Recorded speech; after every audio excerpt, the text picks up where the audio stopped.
सबसे पहले आप सबसे एक छोटा सा क्वेश्चन। आप इंग्लिश कैसे सीखना चाहते हैं?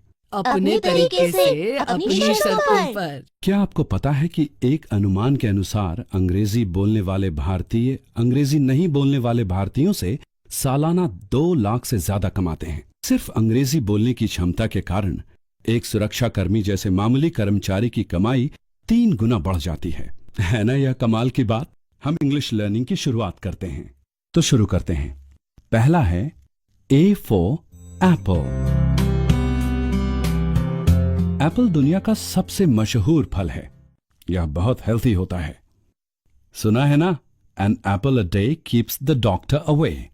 एक एप्पल रोज खाएं, डॉक्टर घर से दूर भगाएं। यह कहाँ से आता है मिस्टर रोबो?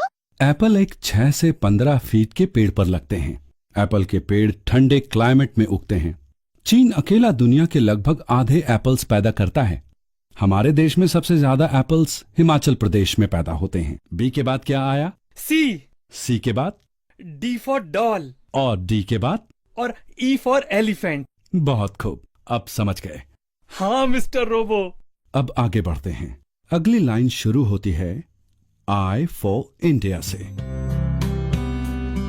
ये तो आप लोग जानते ही हो कि हमारे देश को इंडिया कहते हैं। लेकिन मिस्टर रोबो, हमारे देश को इंडिया क्यों कहते हैं? बहुत अच्छा सवाल मिल्की। हमारे देश का नाम इंडस नदी के नाम पर पड़ा है। ये इंडस नदी कहाँ है? इंडस नदी अभी पाकिस्तान में बहती है। फिर हमारे देश का नाम इंडस पर क्यों पड़ा? पहले पाकिस्तान भी तो इंडिया का ही भाग था। अरे, यह तो मुझे पता ही नहीं था। बेस्ट इंग्लिश कितनी मजेदार है। ढेर सारी बातें जानने को भी मिल रही हैं। We will start with a new lesson now.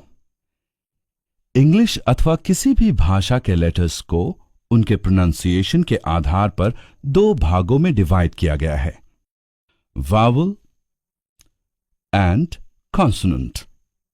जिस लेटर को बोलने में लंग्स से निकली हवा को बाहर निकलने तक किसी तरह की रुकावट या ब्लॉकेज का सामना ना करना पड़े, उसे वावल कहते हैं।